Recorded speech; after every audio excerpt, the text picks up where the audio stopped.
Tapos isa pa sa paalala ko sa'yo, yung regular na pag-check ng side mirror, kung ikaw ba ay pasok ba sa linya mo. Pero ang pagtingin po, Ma'am Apple, sa side mirror, yung hidlap lang, mabilisan lang. Double check lang naman. Yan sa rotonda, tayo po ay pa-right. Alright. Opo. Kita mo yung may coaching grip. Paglagpas lang sa kanya, yung pwede ka lang sabihin pag clear, no? Pag nag-approach ka sa ganyang rotonda, tulad nga ng pana. Punta ako dun sa kalinya niya. Hindi. Ay. Sa tabi niya. Sabi. Signal ikaw sa kanan. Yan. Wala mo lang gas yan. Bitaw-bitaw lang yan sa brake.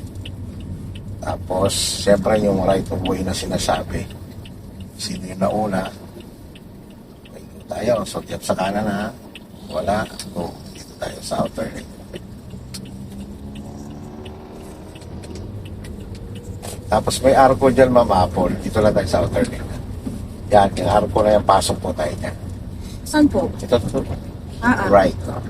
So, ganito ang pagliko dyan ha. Sige, diretso mo lang si Panibela. Ang pala kay brake lang. Alalay na. Pag natanaw mo na yung kalsada, katulad yan, stop. Yan, natanaw mo na. O, saka ka lang laliko.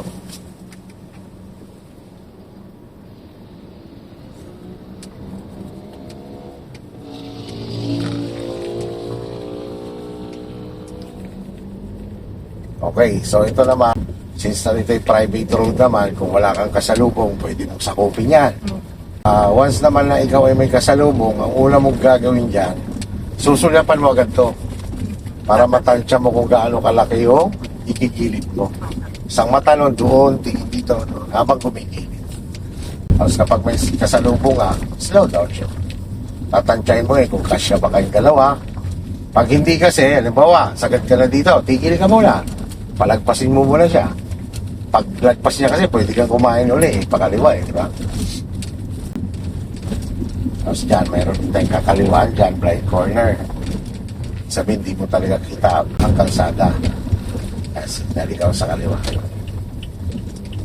Yung mga lumiliko yung sa ganyan, hanggat di mo nakikita, dyan, kaliwa, sa brake. Huwag ka mo lang liligaw hanggat di mo nakikita yung kalsadang pupuntahan mo. Sige pa. Yung medyo nakikita mo yung parating. Sige pa. Yan, nakita mo lang parating. Yan, saka ka lumiko. Yung mga proper na liko sa ganyan. Park ka muna dito. Stop. Yung mayroon akong tinuturo ditong sequence kapag ito galing takbo, no? Ganito.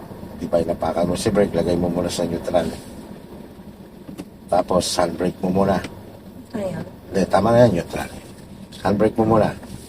Pag hinandbrake mo naman siya, Ma'am Apple, hilain mo lang siya. Yan. And then, bitawan mo si brake. Apakan mo rin si brake. Lagay mo sa park.